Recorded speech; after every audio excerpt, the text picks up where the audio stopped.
नमस्कार, स्वागत है आपका। बिहार विधानसभा चुनाव और इसके इतर जो उपचुनाव हो रहे थे, चाहे आप उत्तर प्रदेश से नागालैंड तक की तस्वीरें देख लें या फिर गुजरात से मध्य प्रदेश तक आ जाएं, हर तरफ एक ही बात का जिक्र है कि प्रधानमंत्री नरेंद्र मोदी की वेव है। और ट्विटर पर यह हैशटैग भी लगातार ट्रेंड हो रहा है कि प्रधानमंत्री नरेंद्र मोदी की वजह से ही चाहे उपचुनावों में बीजेपी को जीत मिल रही हो या फिर बिहार में जीत मिली हो, उसके पीछे सिर्फ एक नाम है, नरेंद्र दामोदर दास मोदी। अच्छा, चुनाव जो है वो दो अहम तरीकों से जीते जाते हैं। उसमें एक वेव शब्द का जिक्र होता है और दूसरा होता है अंडरकरंट, यानी हल्ला नहीं मचाते हैं लोग, शोर नहीं नजर आता है, लेकिन अंडरकरंट किसी के नाम का होता है और ऐसे में आप चुनाव में अच्छी जीत हासिल करने में कामयाब रहते हैं। दूसरी होती है वेव, जब पूरी दुनिया इस बात को जानती है या जहां पर भी जो भी लोग चुनाव पर नजर रखे हुए हैं वो लोग ये जानते हैं कि भैया एक नाम का बहुत ज्यादा जिक्र है, जो 2014 में हमने प्रधानमंत्री नरेंद्र मोदी के साथ देखा था और 2019 में वो वेव जो है वो थोड़ी सी और ऊंची उठी।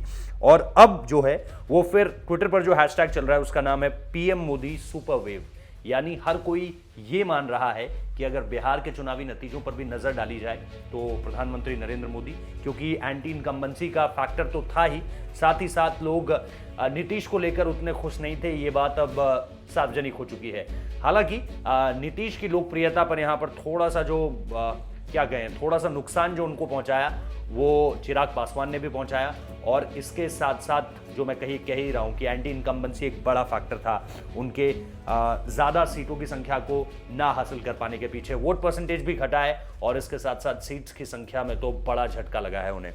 तो ऐसे में पीएम मोदी सुपर वेव ही ट्रेंड कर रहा है और लोग इस हैशटैग के जरिए जो है वो पीएम मोदी को ही जीत का एकमात्र चेहरा मान रहे हैं। इसके अलावा लोगों ने बिहार के लोगों पर भी गुस्सा निकाला है। लोग ये कह रहे हैं, और खासतौर पर अगर मैं कुछ ट्वीट्स पढ़ना चाहूँ तो ये सुरभि शर्मा है, ये लिख रही हैं कि dear Biharis you all deserve it.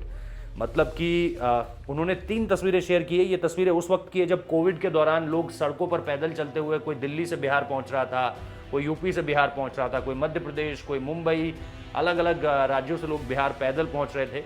लेकिन लगता है कि ये सारे के सारे फैक्टर्स जो हैं वो एंटी बीजेपी या एंटी एनडीए कैंपेन का हिस्सा नहीं बन पाए। मतलब जिन भी लोगों ने ये कहना चाहा कि देखिए कोविड के दौरान सरकार ने क्या किया, चाहे राज्य सरकार हो चाहे केंद्र सरकार हो, वो लोगों को ज़्यादा इफेक्ट नहीं कर पाई और इसके पीछे भी लोग एक ही वजह मान रहे हैं, नरेंद्र दामोदर दास मोदी। तो हर तरफ उन्हीं के नाम का जिक्र है और इसीलिए लोग ये हैशटैग भी चला रहे हैं और ये भी कह रहे हैं कि प्रधानमंत्री नरेंद्र मोदी का जो जलवा है, एक तरह से उनके नाम पे जो वोटर्स खिंचे चले आते हैं या उनके नाम पर हर काम छोटा पड़ जाता है और उनका नाम हावी हो जाता है, वो बिहार चुनावों में भी दिखा है और उपचुनावों में भी दिखा है। तो अगर आप भी इस बात को मानते हैं कि प्रधानमंत्री नरेंद्र मोदी अगर एक्टिव तौर पर न सिर्फ बिहार विधानसभा चुनाव में उतरते, और एक दिलचस्प है, ये भी बात बड़ी दिलचस्प है कि कल रात जब प्रधानमंत्री ने सिलसिलेवार तरीके से ट्वीट करना शुरू किया, देखिए राजनीति में क्या होता है, बिटवीन द लाइन्स आपको पढ़ना पड़ता है। कोई आपको सीधे आकर नहीं बोलेगा कि ये खबर है। खबर दरअसल क्या निकल कर आई कि प्रधानमंत्री ने गुजरात में बीजेपी की जीत का जिक्र किया तो वहां पर मुख्यमंत्री साहब को बधाई दे दी, मेवाणी साहब को बधाई दे दी।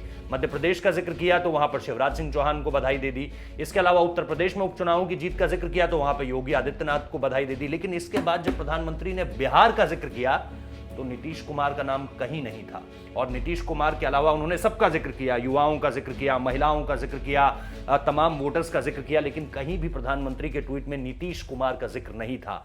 और ये बिटवीन द लाइन्स बात आपको समझनी चाहिए कि प्रधानमंत्री नरेंद्र मोदी क्या अब नीतीश कुमार को लेकर उतने ज्यादा कॉन्फिडेंट हैं, आत्मविश्वास से ओतप्रोत हैं जितने वो पहले थे। ये अपने आप में देखना दिलचस्प होगा।